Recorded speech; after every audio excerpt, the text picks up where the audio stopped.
Good morning, everyone. Today is day 22 of our regular SAP FICO session. The topic that we'll be covering today is the month end activities and the year end activities. Within the month end activities, I have listed down 6 activities that are to be performed every month, and in the year end, there are 3 activities that needs to be performed when the year ends. Let us start the discussion with the month end activities, wherein the first activity that we should be performing is opening and closing the period. So we have to open or close the periods from the finance and from the material management modules. To open and close the period from finance, we use OB52 transaction code, and from we use MMPV.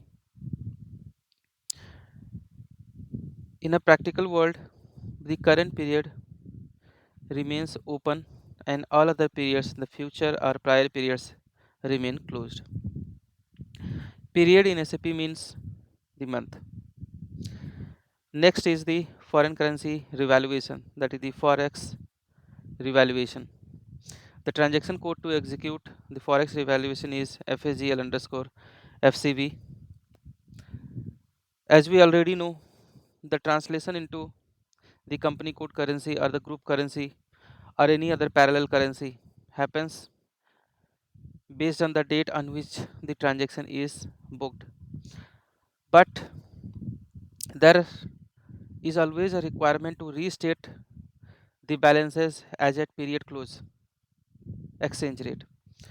So to revalue the balance of the GL accounts as at the period close exchange rate that is valid, we perform an activity which is called foreign currency revaluation, and that is performed by FAGL underscore FCB. The next activity is depreciation. As you may already be aware that every asset in the world except the land has to be depreciated based on the accounting standard that is applicable for any country in which the company code is located. So the regular wear and tear of the machine or any other equipment or any vehicle, furniture, building which happens on a day-to-day basis, that wear and tear or the reduction in value of those assets is called depreciation, which is executed by the transaction code AFAB. Next activity that is performed as part of our month end activity is the bank reconciliation, which is performed by the transaction code FF underscore 5. Bank reconciliation transfers the balance from the sub bank account to the main bank account. What a sub bank account and main bank account we will study in our days to come. But as of now, you must remember that the BRS or the bank reconciliation is an activity which transfers the balance from the sub account to the main account, and it reconciles the entries in SAP related to bank accounting with the actual bank statement that we receive from the bank. The next step is manual and automatic clearing. For the automatic clearing, the transaction code is F.13, and for the manual clearing, we have different other T codes for clearing the GL accounts, customers, or vendors. So, for vendor advance, it is F-54. For vendor normal clearing, it is F-44. For customer clearing, it's F-32, and for GL clearing, it's F-03. So F.13 is the automatic clearing, and apart from this, F-44, F-54 are related to vendor, F-32 related to customer, F-03 related to GL accounts. As we have already discussed in our earlier sessions that the GL accounts are managed, some of the GL accounts are managed on open item basis, and we have also discussed how the open items look into the GL line item report, and how the GL account can be managed as open item by looking at the GL account master data. So if the GL account is managed on a open item basis, that means it needs clearing, and the clearing is done by those mentioned T codes for the auto and manual clearing. The next is the AUC settlement. AUC means asset under construction, and asset under construction means the asset which are not fully operational as of now. So once those AUC asset under construction or CIP becomes completed, all the cost that is accumulated in an AUC should be transferred from the CIP asset to the final asset, that is the completed assets to the capitalized assets. That process is called AUC settlement, which is performed by the transaction code KO88. Let us take an example. You are constructing a building of which only few walls or only the ceiling has been constructed. In that case, you cannot say the building is fully completed by construction.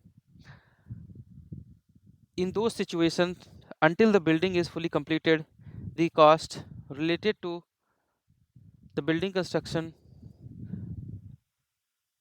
persists in your AUC or CIP building, and once the total construction is completed and the building is operational, you transfer the CIP costs accumulated to the final asset.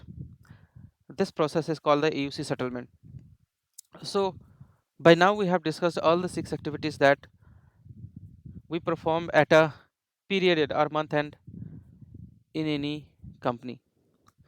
The next section is the year end activities, in which we have 3 activities, which are number ranges, balance carry forward, and the year end closing in asset accounting.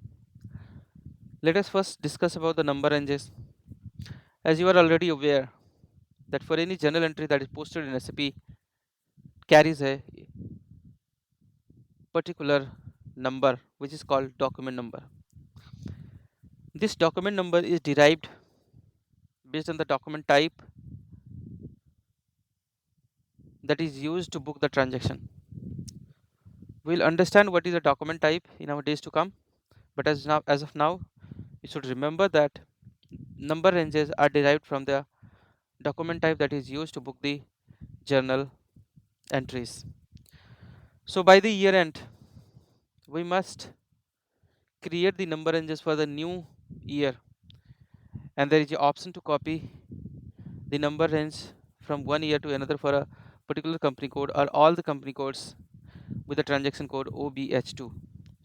We will see this practically in the system in our upcoming sessions. The next is the balance carry forward. There are 2 parts in balance carry forward.